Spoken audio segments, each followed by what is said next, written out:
erroneous values can cause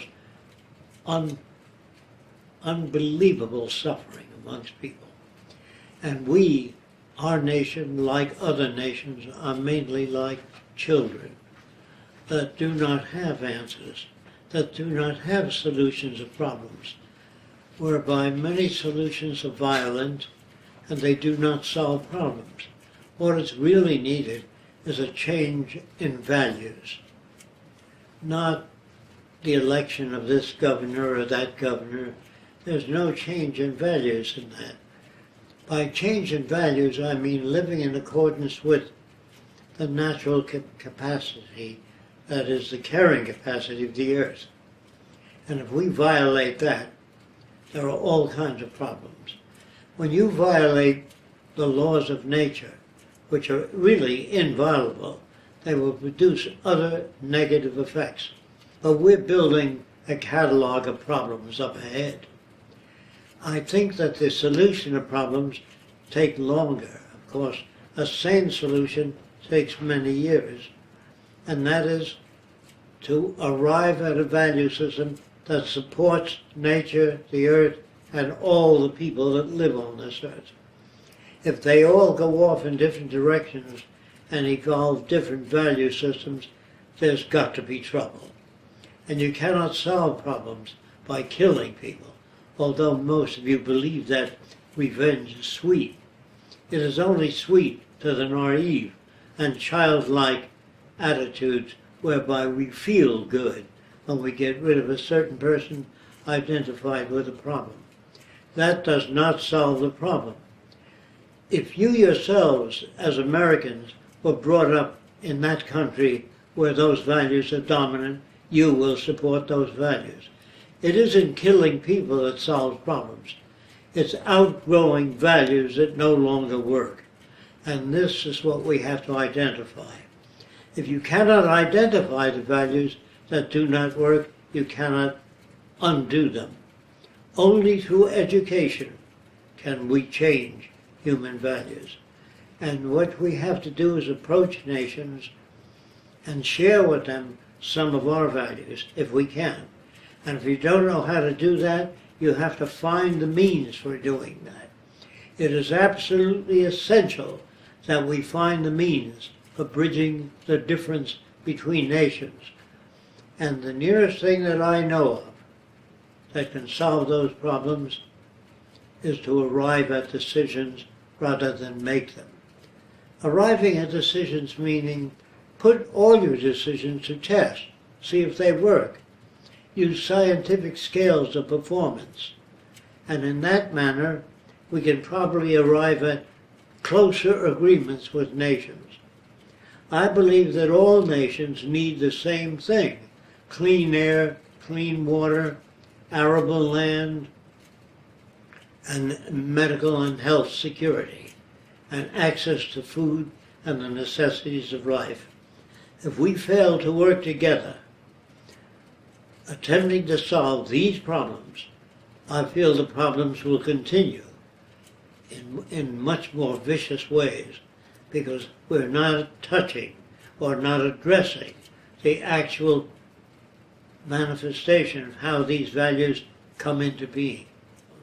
All of us are erroneous in our values due to the early part of our historical upbringing.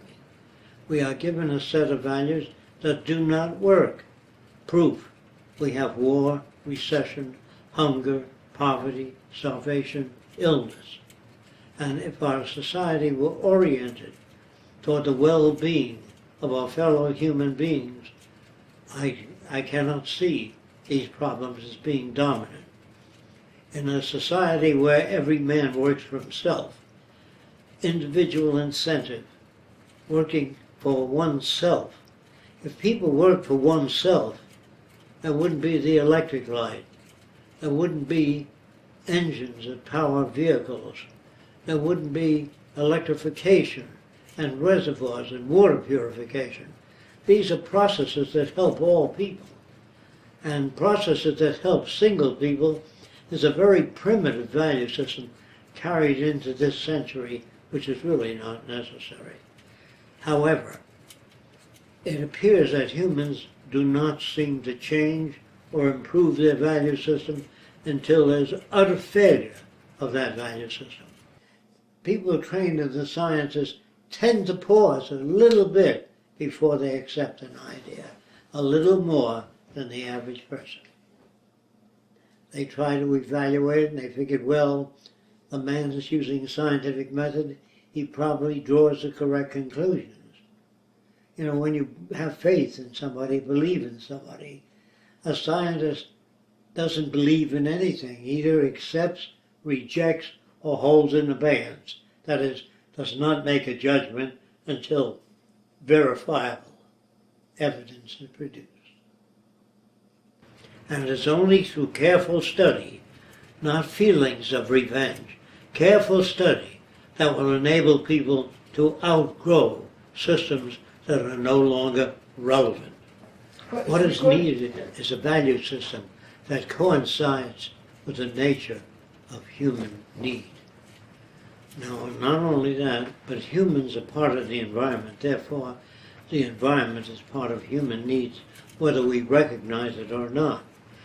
Racism, bigotry, stupidity are part of the problem. Stupidity means lack of information regarding certain types of problems. When you read in a book that revenge is sweet, and if that takes as a system, it hurts people. Therefore, all that type of literature has to go. To the extent that we raise our children with artificial values, that will produce harm in the future. You think, well, they're only children. I don't think it's that necessary. Well, war, guns, possession of guns are partly nurtured by our culture. And guns give people a sense of power, a false sense of power. Real sense of power is delivery of information that's relevant to people. Well, of course, you don't sense it right away. You don't feel a glorious feeling doing that. But really, it's a long-term investment. And all short-term investments may appear to solve problems, but they only perpetuate problems into the future. A major problem with the world's people today is they believe that human values and behavior and decisions are made within a human being. Actually, this is not the case. That's a major cause of most of the world's problems. It is the environment they're reared in. If you cannot understand that, think of the language you use and the values you have and the attitudes about the good old USA. If you grew up in Iran, the value system would be different. Your language would be different. Therefore, it is not within the human being to know the difference between what you would call operant behavior or useful values. All your values are inculcated by environment, the books you read, the motion pictures you see, the role models you have. Therefore, human beings are not, I repeat this, are not responsible for their values. They are learned. And if you don't understand that, you should become more familiar with the effects of environment on human behavior. And if you still don't understand that, that's the best I can do. We reflect our culture. What is really needed is a change in our values.